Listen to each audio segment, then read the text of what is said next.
Good morning, everyone. I'm extremely mindful of everybody's time this morning. I want to thank Dominique Fede and also Farah Polius for two outstanding presentations in response to the so-called press conference that was held yesterday. I want to deal with some of the more salient points that the Prime Minister brought up yesterday. And I want to say that in years past, our policy really has been to respond to people when they have something of substance to say. When there are actual facts that are put on the table that we could potentially contest. And I see that sadly in the new era that we're in, that the truth is what you make it to believe. And the truth is not always supported by facts. And so we will no longer allow the SLP government to define who we are. We will no longer allow the SLP government to make inaccurate, erroneous statements. So first of all, Prime Minister started off by indicating that they had inherited an economic and social disaster due to the maladministration, reckless borrowing, and corruption over the last 5 years. So let's dismantle that aspect and break the term of the United Workers' Party down into two parts: pre-COVID and post-COVID. So if we look at the numbers from 2016 to 2019, and let's take 2019 as our benchmark year. So after 2.5 years of United Workers' Party's policies. And remember, when we came into government, it was doom and gloom. The unemployment level was 25%. They had not grown the economy in 5 years. We had seen one of the largest increases in the debt of this country. And literally, the country was stagnant. If anything, it was actually moving backwards. And I think that was reflected at the polls.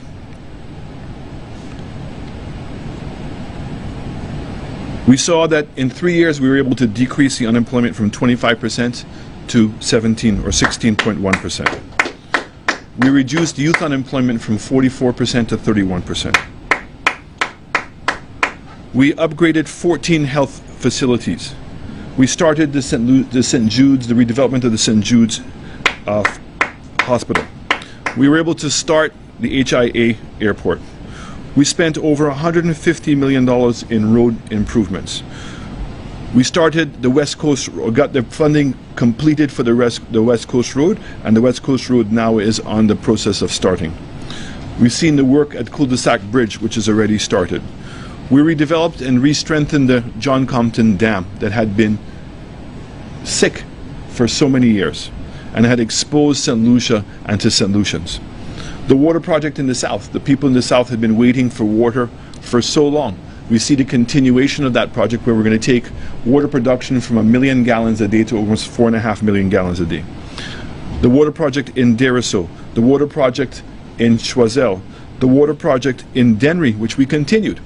And not only did we complete the phase started by the SLP government, but we actually went into a second phase of development of water in the south. Housing projects in Blasha, in Beauchat, in Lafargue and Forestier. And we've now seen afterwards the beginning of the Choc and also the Tavern housing developments. School repairs. We spent over $30 million on fixing up the schools of this country. Sporting facilities, Groselet Academy, the Dennery Sporting Complex, the Micoud football field, the Deriso football field, the Soufriere Mini Stadium, and lights throughout the length and breadth of St. Lucia, including Lafargue. Most importantly, we did all of this by reducing VAT. And we also were able to increase government revenues by almost 20% from when we first came into office. Does that sound like a country in despair? Does that sound like you would have inherited nothing? And then we had COVID. COVID has become a global pandemic.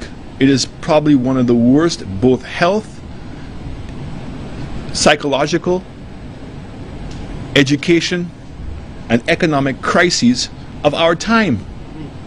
That's correct. And we still don't know the full outfall of COVID. I call it post-COVID trauma, which is both going to be in education, going to be in health, going to be in people's state of mind. What did we see? Government lost in 2020 to 2021 over $400 million in revenue. We had bonds that were being redeemed and the government had to find another $180 million in order to be able to pay those bondholders. Because we now had to expedite the movement into OKEU, we now had the cost of moving into OKEU, plus we had to maintain the cost of running Victoria Hospital. So we saw that there was an increase in the operating cost of government by almost $15 million a month. What did we do? Because of the work that we had done in the previous 3 years, the confidence that the international institutions had in St. Lucia, and the substantially improved fiscal outlook for St. Lucia, we were able to borrow $320 million EC, primarily from the World Bank, the IMF, and CDB. And these were not ordinary borrowings. These were borrowings that we were able to get it for 40 years, a 10-year moratorium at 0.5%. And these are monies that are made available to countries when they hit these kinds of international crises, a shock. Everywhere in the world, we saw countries having to borrow money. So this idea that borrowing money was unique to St. Lucia, or this government, my government, was acting recklessly, how could you make that in the face of the facts that we've seen? In fact, United Workers' Party, as the tradition goes, operated exemplary between 2016 and 2019. Our government was the first government to understand that we had to coexist with COVID. That's going back to March of 2020. We talked about lives and livelihoods and what we had to do to find that balance. Because I want to give St. Lucians an analogy. If you are in a dark room and you're blindfolded, and you've never been in that room before, would you find yourself running through that room? Or would you find yourself taking your time and feeling your way until you know and get a safer ground? And you go back to some of the basic things you know. That is exactly what we had to do. We had to temper our ambition. Our debt to GDP went from 59%. Imagine that in our 5 years we were able to bring the debt to GDP back down below the prudential level. And because of the borrowings of COVID, it went to 83%. But I want to put that 83% in context. St. Lucia's GDP contracted by 20%. And 80% of that contraction was because of tourism. Something that we had no control over. Planes were not flying. People were not allowed to fly. Did we sit and come and have press conferences to complain about the performance of the previous administration? No. We found solutions to the problem. And the best solution that we had in mind was in order to make up for tourism, because we did not know where tourism was going to go. We would put our best foot forward, we would live in hope and expect the worst. And what did we find out? Construction. Construction and the call center businesses were the areas in which we felt we could get immediate responses to make up for the shortfall of tourism. I'm proud of the work that we did with ITEL BPO in getting over 1,000 kids employed. I'm proud of what we did with Ojo Labs. I'm proud of what we did with KM Squared and many of the other call centers in which we were able to make up a significant amount of the jobs that were lost in tourism. And the other area was in construction. And we immediately found fiscal space in order to get projects started on roads. And what was the goal? The goal was not to cut the grass on the side of the road that within 6 weeks the grass would be back. and we have nothing to show for the money. The goal was to meaningfully employ people, not for 1 week or 2 weeks, but for months at a time. And many of the St. Lucians who had equipment, in order to get them, they have additional revenue in their homes. And at the end of the day, we would have built up a capacity in the country, and when this awful period of this pandemic comes to an end, that St. Lucia is ready to rise like a phoenix out of the ashes. But we never came and complained. Never complained once about what was taking place at COVID and said, oh, look what the Lord has done to us. We put on our boots, we rolled up our sleeves, and we did what we do the best. We worked.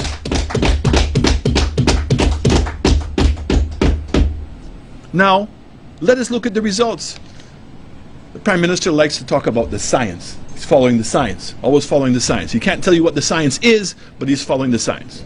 Well, United Workers' Party also followed the science. Yeah. So let's look at the science of United Workers' Party for 18 months and the science of Labour Party for 5 months.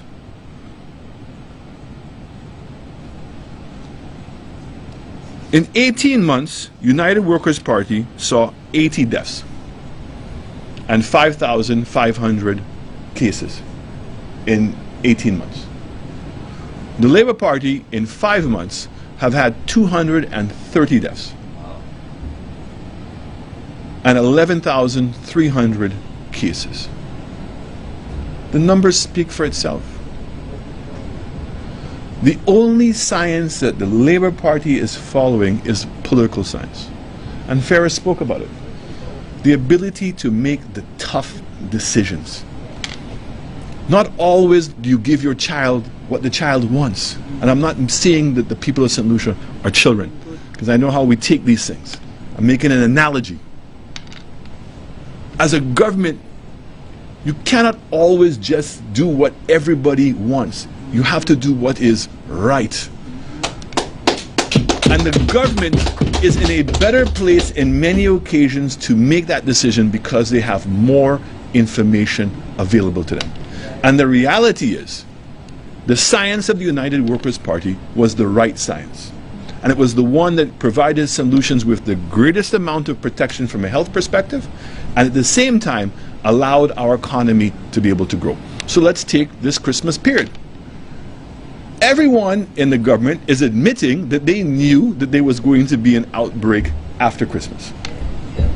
They had last Christmas to go by, and they had the results of the elections. Anytime there's going to be an increase in social activities in our country, there is going to be a consequential increase in cases. If you cared about the people of this country, why would you have not sacrificed Christmas and New Year's? 2 weeks. In order to protect the lives of many St. Lucians and their livelihoods. Yeah. The same students that you say you care about. Yep. Would you not know that because you had an outbreak, there was a possibility that you would have to send kids back home? Yeah. United Workers' Party wants to see the kids in school. We genuinely believe that kids are safer in school.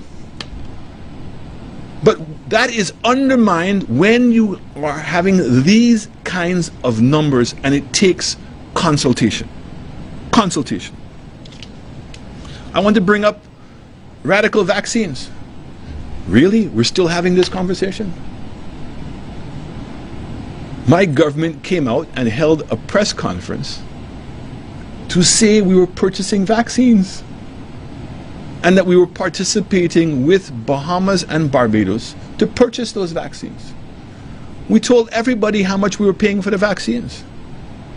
All of the documentation is there. The Ministry of Health vetted, Attorney General's office vetted contract, and the Ministry of Finance. To come and suggest that there was some breach in the procurement act is irresponsible. And what is more irresponsible is the Prime Minister knows that the money has already been paid and the rest of the money is due to be paid within the next 30 days. Where is our money from Rochamel? Where is the loss of revenue from Grindberg? Where is the millions of dollars that were lost in cost overruns? And then the Prime Minister has the audacity to say that what the $7 million could have been used for. At the time that we were making the purchases, we had no vaccines. None of the countries in the developed world were giving us. Both as a Prime Minister, OECS and CARICOM. We made pleas to the UK, to Canada, to the United States, African Union, every single opportunity, everywhere we could try to search to get vaccines. It was the Indian government that finally came through to us in a small but a very meaningful way at the time. I had no idea. I knew that we were going to be going to elections, and I knew what the fallout would have been from elections. And I wanted to give every single St. Lucian who wanted to be vaccinated an opportunity to be vaccinated, because we at the time did not have enough vaccines if people wanted to become vaccinated. That is the chance we took. The examples around the world of people that got scammed, and we were aware of it. And so I want to make it very clear. The reason I went with that direction with Radical is, one, because Barbados and Bahamas were involved. Two, the gentleman does business in St. Lucia and owns land in St. Lucia. So that means that if he did not fulfill on his contract of supplying the vaccines, and also did not fulfill on his obligation to repay the money, that the government of St. Lucia would have recourse. And those are some of the difficult decisions that you have to make when you're a Prime Minister. But I did it in the best interest of the people of this country.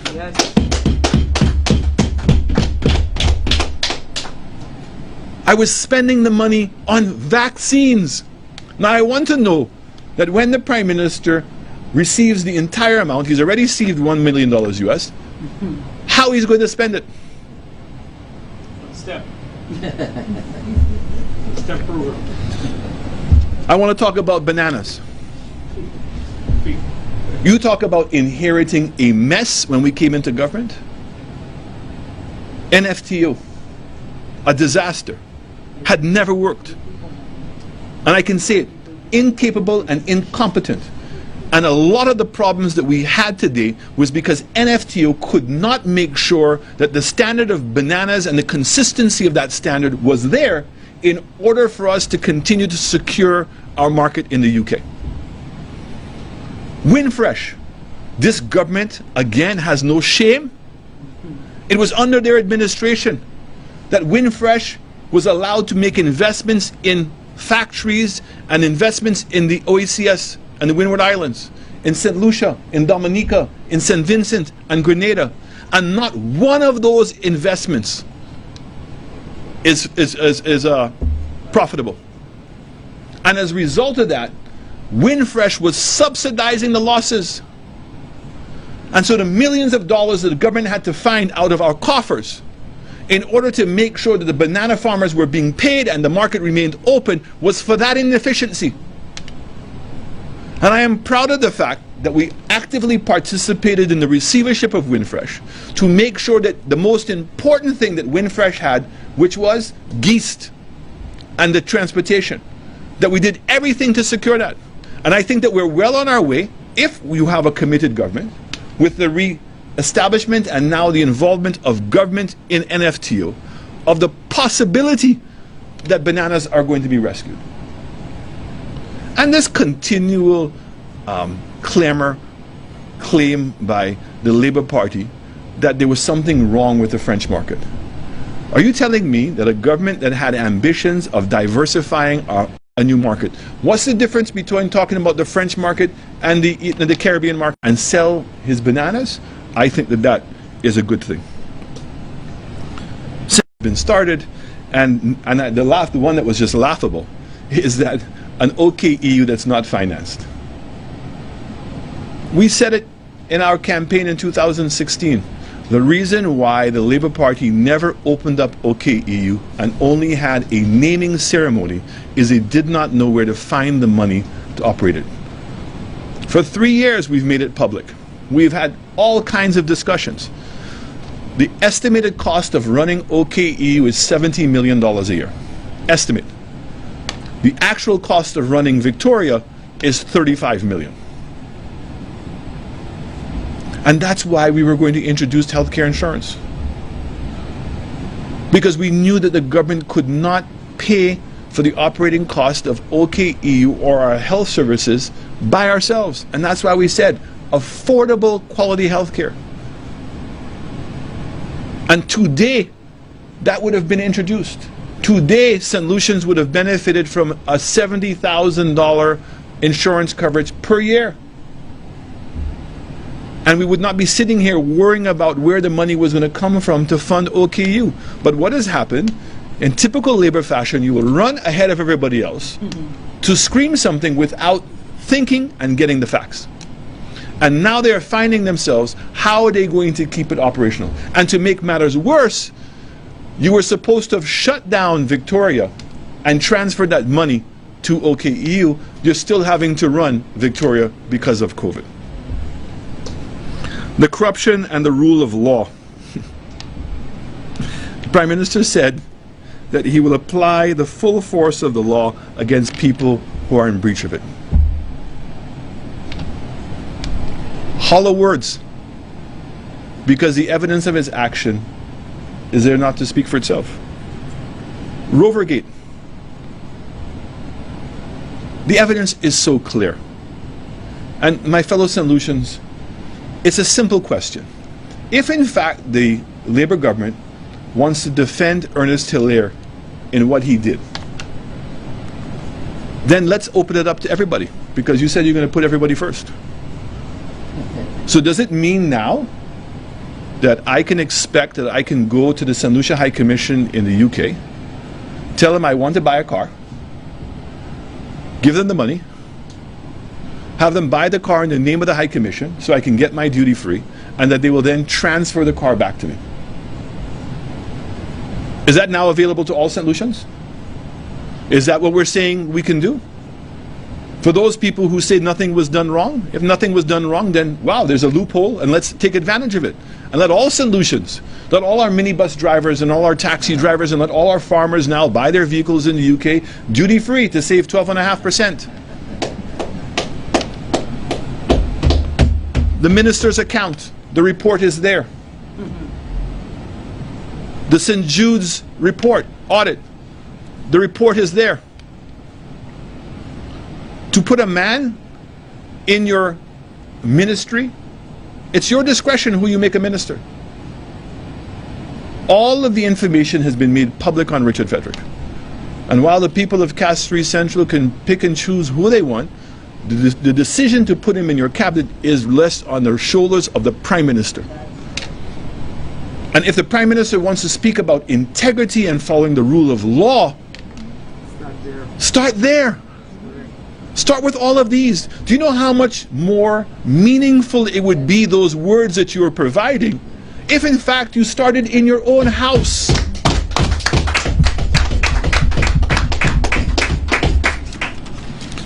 Seditious statements. So when Mr. Henry went to a church, and we right now believe with a gun, with the intention of killing Guy Joseph. Not anybody's church, you know. He left his home, got in a car, and deliberately went to Guy Joseph's church. The following day, I didn't hear the Labour Party condemn that action. In fact, what I saw the Labour Party do was to support Mr. Joachim Henry and to say that he was the victim. Tricia Lionel, when she made her comments about me, I didn't hear the Labour Party say anything. When your own in opposition said that you would take away the citizenships of all the people who became citizens under our administration, that was not seditious. The allegations and the threats that were made against investors in this country, that was not seditious.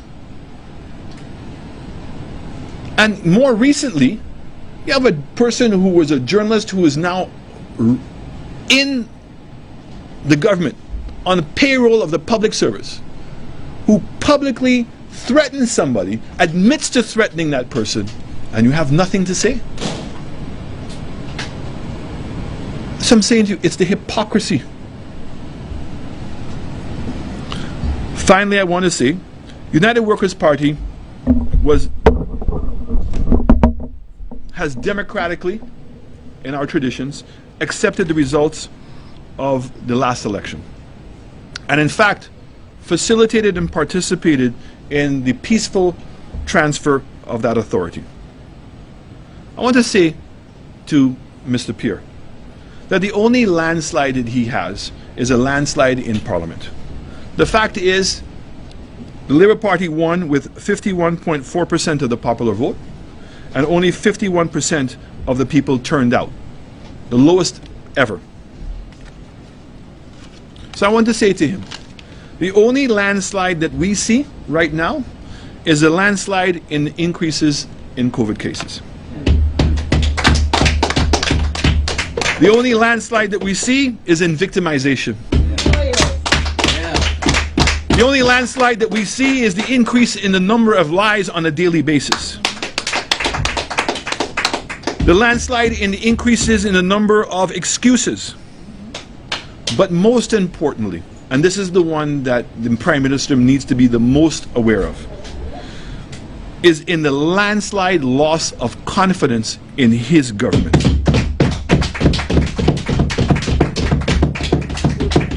The SLP continues to put politics first.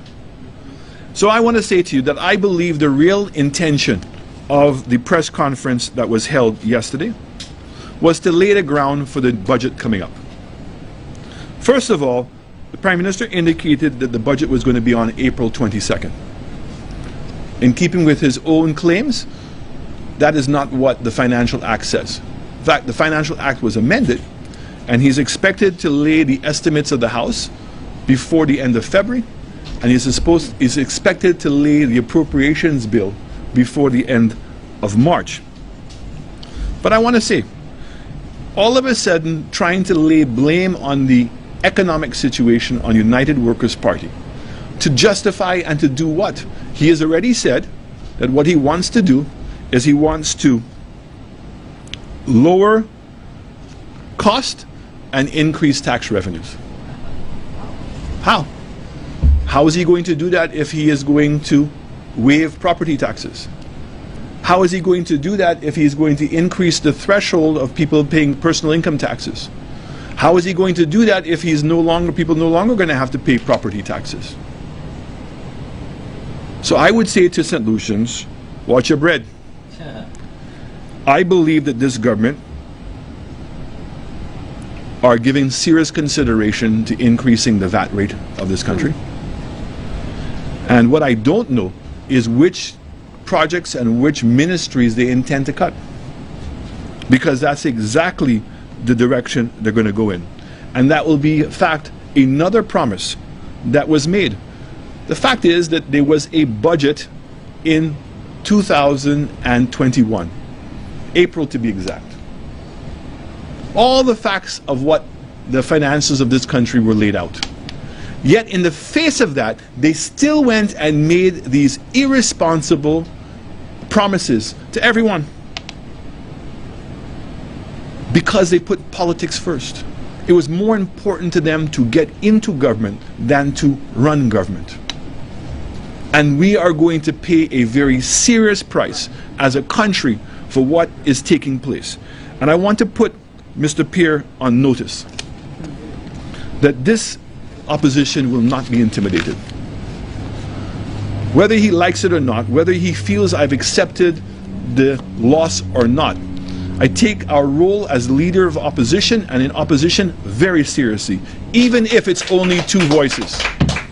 But I've reminded him, and I remind him again, that 70% of the people of St. Lucia either did not vote for the Labour Party or did not vote. And many of those persons now can see for themselves that the big lie is starting to unravel. And United Workers' Party will be ready and will continue to put responsible pressure. We will not make any false allegations against anyone. We will use facts. And I would strongly suggest to the Prime Minister that he is doing himself and the country a disservice when he holds a press conference and only has hollow words, meaning he only has what the symptom is and cannot tell us what the prescription is going to be. And that you are seen as a very weak person, that when you continue to blame others for your plight. You wanted to be Prime Minister. You said it was your turn. You knew what the country was facing. You had 18 months to live with COVID. You could see what was taking place in the entire world. You had the facts at your fingertips. You knew what you were going to get into. The reality is the Labour Party has no plan for the economy, has no plan for improving the social output for solutions, and more importantly, and we're seeing it very dangerously, they have no plan for COVID. I thank you.